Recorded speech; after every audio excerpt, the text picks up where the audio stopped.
دا ملګری تپوس کوي چې یو کس ما سره مثال په تور امانت کی دي یا د یو جماعت یا د بل یو ادارې ما سره پیسې د فند په تور باندې امانت پرتی وي او زه د هغې اني ټیم ورکول باندې طاقت لرم ان آیا زما د پاره د هغې نه خرج کول څنګه دي. نمبر 2 کچري د فند ما سره پروت وي نو د نوټونو خرابېدو خطر ده یا د نوټونو د کرنسای بدلیدو هغه مسله وي بعضی نوټونه ایکسپایر شي او بیا حکومت هغه نه قبلي نو په داسې صورت کې امانت محفوظ ساتلو څه حکم دی.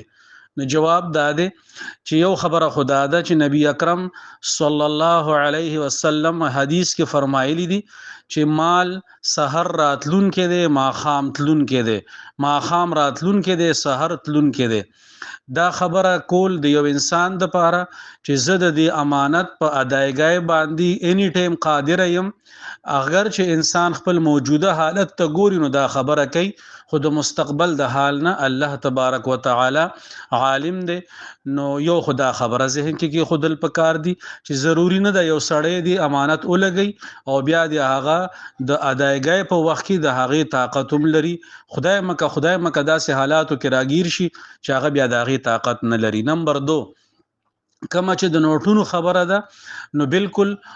چې کله سړی سره پیسې پرتی وي او حکومت اعلان وکي چې د فلان کې نوٹ د فلان کی تاریخ نه بعد به قابل قبول نوي نو هغه نوټونه بدلول هغه د پاره جایز دي. دغه شانتي ک نوټونه خرابيږي نو هغه پیسې اړول راړول یا د هغه خیال ساتل دا هم د حفاظت یو حصہ ده خو د هغه نه خرج کول ځان لا یا بل په دې اعتماد باندې چې زه د دې په ورکول باندې هر وخت طاقت لرم نو دا خبره محل نظر ده او صحیح نه ده جی.